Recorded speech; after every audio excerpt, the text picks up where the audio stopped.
বিপিএলের প্রতি কর্তৃপক্ষের দায়িত্বহীনতা সবার চোখে ধরা পড়েছিল টুর্নামেন্টের উদ্বোধনী ম্যাচ থেকেই। এরপর থেকে দায়িত্বহীনতার একের পর এক প্রতিচ্ছবি সামনে আসছে। কখনো দর্শকরা পাচ্ছেন না ম্যাচের টিকিট, কখনো দেখা যাচ্ছে খেলোয়াড়রা অনুশীলনে আসছেন না পারিশ্রমিকের কারণে। তবে এবার সামনে এসেছে আরও বড় একটি চিত্র। বিপিএল শেষ হতে চললেও চুক্তিপত্রই নাকি পাননি ক্রিকেটাররা। বিস্তারিত জানাচ্ছেন শিহাব ইসলাম।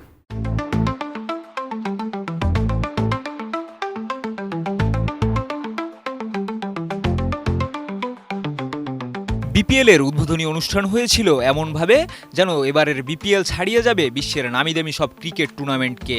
কিন্তু কথায় আছে না, খালি কলসি বাজে বেশি। এই কথার যথোপযুক্ত উদাহরণ যেন এবারের বিপিএল, কারণ একের পর এক দায়িত্বহীনতা যেন ঘিরে রেখেছে বিপিএলকে। বাংলাদেশ প্রিমিয়ার লিগ শেষ হতে চললেও এখন পর্যন্ত ফ্র্যাঞ্চাইজির কাছ থেকে কোনো চুক্তিপত্র পাননি ক্রিকেটাররা। সম্প্রতি জানা গেছে বিপিএলে অংশগ্রহণকারী কোনো ক্রিকেটারই এখনও আনুষ্ঠানিক চুক্তিপত্র পাননি, যা সাধারণত সরবরাহ করা হয় বিপিএল গভর্নিং কাউন্সিলের মাধ্যমে। তবে বিপিএল গভর্নিং কাউন্সিলের সদস্য সচিব নাজমুল আবেদিন ফাহিম জানিয়েছেন তিনি নিজেই এই বিষয়ে অবগত নন।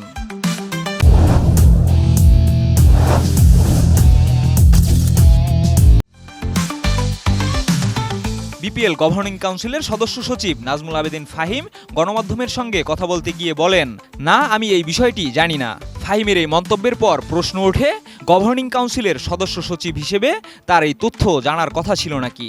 এর উত্তরে বিসিবি পরিচালক ইফতেখার আহমেদ মিঠু জানান, রাজশাহী ফ্র্যাঞ্চাইজির সমস্যা সমাধান তারা বিসিবি ও প্রেসিডেন্টের সহায়তায় করেছেন।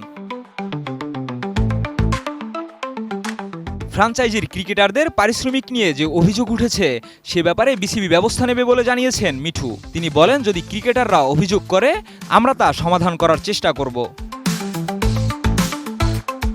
তবে এই পরিস্থিতির মধ্যে বিসিবি পরিচালক ফাহিম জানিয়েছেন, যখন পারিশ্রমিকের সমস্যা হবে তখন কিন্তু তা আমাদের কানে আসবে। রাজশাহীর ক্ষেত্রে আমরা দ্রুত ব্যবস্থা নিয়েছি। বিপিএল গভর্নিং কাউন্সিলের সদস্য সচিব ফাহিম আরও জানান, ফ্র্যাঞ্চাইজিগুলোর কাছ থেকে তারা প্রত্যাশিত সহযোগিতা পাচ্ছেন না। তিনি বলেন, আমাদের প্রত্যাশা ছিল এই বিপিএল সেরা হবে, কিন্তু অনেক ক্ষেত্রে আমরা তা দেখতে পাইনি। বিপিএলের মাঝপথে এই ধরনের সমস্যা নিয়ে উদ্বেগ প্রকাশ করেছেন সংশ্লিষ্টরা। কিছু ফ্র্যাঞ্চাইজি এখনও ক্রিকেটারদের প্রতিশ্রুত পারিশ্রমিক পরিশোধ করেননি। এমনকি কয়েকটি ফ্র্যাঞ্চাইজি মাত্র 25% অর্থ পরিশোধ করেছেন। এই পরিস্থিতি চলতে থাকায় বোর্ডের পক্ষ থেকে আশা করা হচ্ছে পারিশ্রমিক নিয়ে কোনো সমস্যা থাকলে তা দ্রুত সমাধান করা হবে। শিহাব ইসলাম, এটিএন নিউজ।